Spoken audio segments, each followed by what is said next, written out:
అప్పుల బాధలు వెంటాడుతున్నాయా? అయితే 6 JVR వారి జాతిరత్నాలు ధరించండి. పెట్రోల్ రేట్ పెరిగింది. ఈ ఒక్క మాట వినగానే సామాన్యుడి గుండెల్లో టెన్షన్ మొదలవుతుంది. ఎందుకంటే పెట్రోల్ ధర గనక పెరిగితే బైక్ ట్యాంక్ మాత్రమే కాదు, ఇంట్లో ఖర్చులన్నీ కూడా మంటలు అంటుకుంటాయి. అంటే ఒక బడ్జెట్ మనం అనుకుంటాం, ఆ బడ్జెట్ ఖచ్చితంగా ఆ మంత్ అయితే దాటిపోతుంది. సో ఇండియాలో గత 10 రోజుల్లో దాదాపు ₹8 వరకు పెట్రోల్ ధర పెరిగిందనే వార్తలు ఇప్పుడు ప్రజల్లో తీవ్ర చర్చనీయాంశంగా మారాయి. ఒకవైపు జీతాలు అదే స్థాయిలో ఉంటే మరోవైపు మాత్రం పెట్రోల్ డీజిల్ ధరలు మాత్రం రాకెట్ల దూసుకెళ్తున్నాయి. కానీ మన దేశంలో ₹8 పెరుగుదలే ఇంత షాక్ ఇస్తే పక్కనే ఉన్న పాకిస్తాన్ పరిస్థితి వింటే నిజంగానే మనం అందరం ఆశ్చర్యపోతాం. అక్కడ 1 లీటర్ పెట్రోల్ ధర దాదాపు ₹400 దాటేసింది. నిజంగా మీరు వింటున్నది నిజమే. 1 లీటర్ పెట్రోల్ కొట్టించాలంటే అక్కడి ప్రజలు సగటున రోజువారీ సంపాదనలో ఒక పెద్ద భాగం ఖర్చు చేయాల్సి వస్తుంది. సో దీంతో చాలా మంది వాహనాలు కూడా బయటికి తీయడానికి అక్కడ భయపడుతున్నారు. ఎందుకంటే అక్కడ పరిస్థితి ఎలా ఉందో మనందరికీ తెలిసిందే. బైక్ పై వెళ్లాల్సిన దూరానికి కూడా ప్రజలు 1కి 2 సార్లు ఆలోచించి మరి అక్కడ పెట్రోల్ కొట్టేస్తున్న పరిస్థితి. కొంతమంది అయితే కార్లు వాడటం అయితే అక్కడ పూర్తిగా మానేశారు. బైకులు వాడడానికి కూడా చాలా ఆలోచిస్తున్నారు. అసలు పాకిస్తాన్లో ఇంత దారుణ పరిస్థితి ఎందుకు వచ్చింది?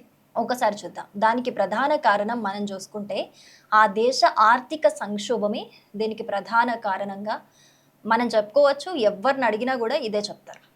సో దీనికి కారణం ఏంటి? పాకిస్తాన్ తీవ్రంగా అప్పుల్లో కూరుకుపోయింది.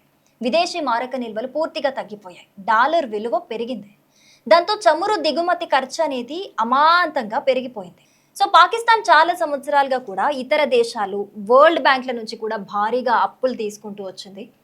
అయితే ఆ డబ్బుతో స్థిరమైన అభివృద్ధి చేయకుండా అప్పులు తీర్చడానికి మళ్ళీ అప్పులు తీసుకునే పరిస్థితి అయితే పాకిస్తాన్కి వచ్చింది. పాకిస్తాన్ దగ్గర విదేశీ మారక నిల్వలు అంటే ఫోరెక్స్ రిజర్వ్స్ అనేది కూడా చాలా తగ్గిపోయాయి. అంటే చమురు, గ్యాస్, మందులు వంటి వస్తువులు దిగుమతి చేసుకోవడానికి సరిపడా డాలర్లు అయితే పాకిస్తాన్ దగ్గర లేవు. దీంతో పాకిస్తాన్ రూపాయి విలువ అనేది పూర్తిగా పడిపోయింది. ఇంపోర్ట్స్ అనేవి మొత్తంగా ఖరీదైపోయాయి. పెట్రోల్, నిత్యావసర వస్తువుల ధరలైతే దీనివల్ల అమాంతంగా పెరిగిపోయాయి. అక్కడ ప్రభుత్వాలు తరచూ మారటం వల్ల కూడా రాజకీయ గొడవలు, సైన్య జోక్యం వల్ల విదేశీ పెట్టుబడిదారులు అక్కడ భయపడిపోయారు. అంటే గవర్నమెంట్ ఏదన్నా స్టేబుల్గా ఉంటే ఎవరైనా వచ్చి ఇన్వెస్ట్మెంట్ చేస్తారు. కానీ అక్కడ అలాంటి పరిస్థితి కూడా లేదు. దానివల్ల కంపెనీలు పెట్టుబడులు అయితే పెట్టవు. దానివల్ల ఎంప్లాయ్మెంట్ కూడా అక్కడ తగ్గిపోతుంది. అలాగే ఆర్థిక వ్యవస్థ అంటే ఈ మొత్తం సినారియో వల్ల కూడా అక్కడ ఆర్థిక వ్యవస్థ అనేది కంప్లీట్గా బలహీనపడిపోయింది. సో పాకిస్తాన్ ప్రపంచానికి ఎక్కువగా అమ్మే ఉత్పత్తులు కూడా చాలా పరిమితంగా ఉన్నాయి. అంటే ఏదన్నా సేల్ చేసుకున్న మనీ ఇన్కమ్ ఉందా అంటే అది కూడా లేదు. ప్రధానంగా పాకిస్తాన్ అనేది టెక్స్టైల్ రంగం మీద ఎక్కువగా ఆధారపడింది. అంటే బయట దేశాల నుంచి క్రూడ్ ఆయిల్ కొనాలంటే వీళ్ళు డాలర్లలో చెల్లించాల్సిన పరిస్థితి. కానీ పాకిస్తాన్ కరెన్సీ విలువ పడిపోవడంతో ఒక డాలర్ కొనేందుకే అక్కడ ఎక్కువగా డబ్బు ఖర్చు అవుతున్నట్లుగా మనకి క్లియర్గా అర్థమవుతుంది. దీని యొక్క ఫలితంగా పెట్రోల్ రేట్లన్నీ కూడా ఆకాశాన్ని తాకుతున్నాయి. ఇప్పుడు అక్కడ పెట్రోల్ రేట్ అంటే బంగారం కొన్నంత విలువతోని అక్కడ ప్రజలు చూస్తున్నారు. మరి ఇక్కడ ఇండియా విషయానికి వస్తే గనక మన దేశం కూడా భారీగా చమురు దిగుమతులపై ఆధారపడుతుంది.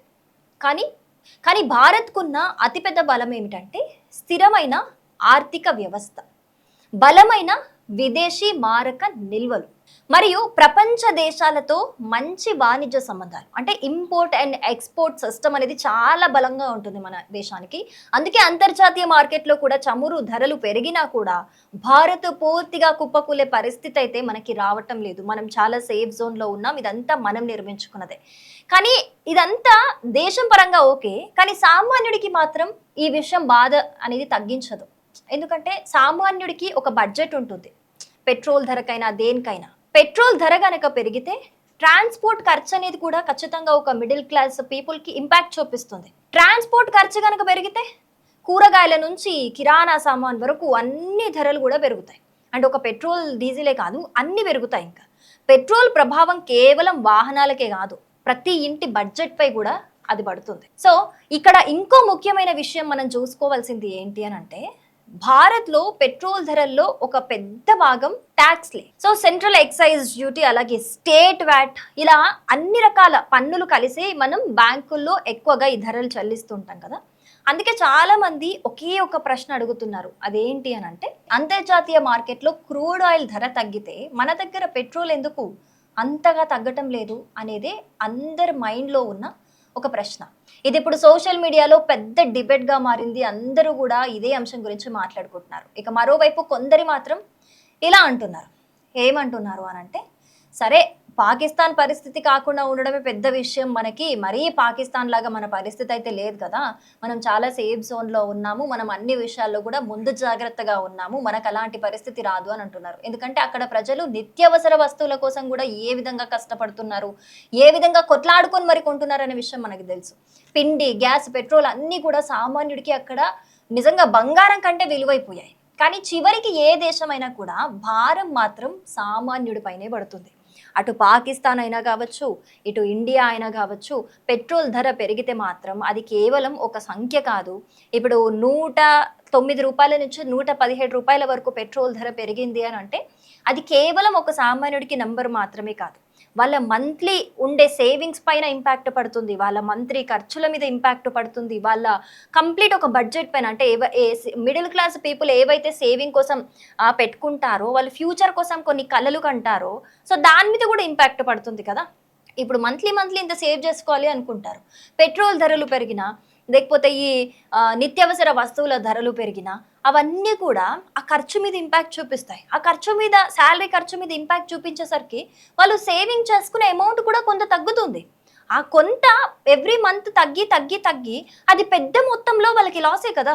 అంటే వాళ్ళు ఫ్యూచర్లో ఏదో ఒక కళ సాధించాలి, ఒక డ్రీమ్ కోసం ఇన్వెస్ట్ చేసుకుంది, ఏదో ఒక సెక్యూరిటీ కోసం ఇన్వెస్ట్ చేసుకుంది, వాళ్ళకి అది లాసే కదా.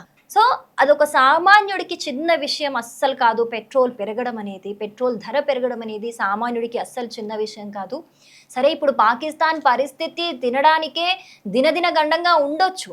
పెట్రోల్ ధర రూ. 400 పైనుంది అని అంటే అది బంగారం కన్నా ఎక్కువ విలువగా కనిపించవచ్చు.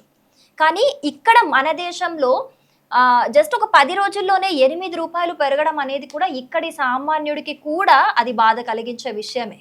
ఎందుకు అనంటే ఇప్పుడు మనం మాట్లాడుకున్నట్టు ఖచ్చితంగా ప్రతి రూపాయి మిడిల్ క్లాస్ పీపుల్ రూపాయి ఖర్చు చేసుకుంటూ జమ చేసుకుంటారు కాబట్టి అది వాళ్ళకి చాలా పెద్ద విషయం. సో ఏది ఏమైనప్పటికీ కూడా ఇప్పుడు ఈ పెట్రోల్ ధర పెంపు వల్ల, ఈ 10 రోజుల్లోనే ఇంత పెట్రోల్ ధర పెరగటం వల్ల అటు పాకిస్తాన్లో రూ. 400 పైన లీటర్ పెట్రోల్ అనేది అమ్ముతున్నారు అనేది రెండు కంపేర్ చేసి కూడా సోషల్ మీడియాలో పెద్ద డిబేట్ నడుస్తుంది.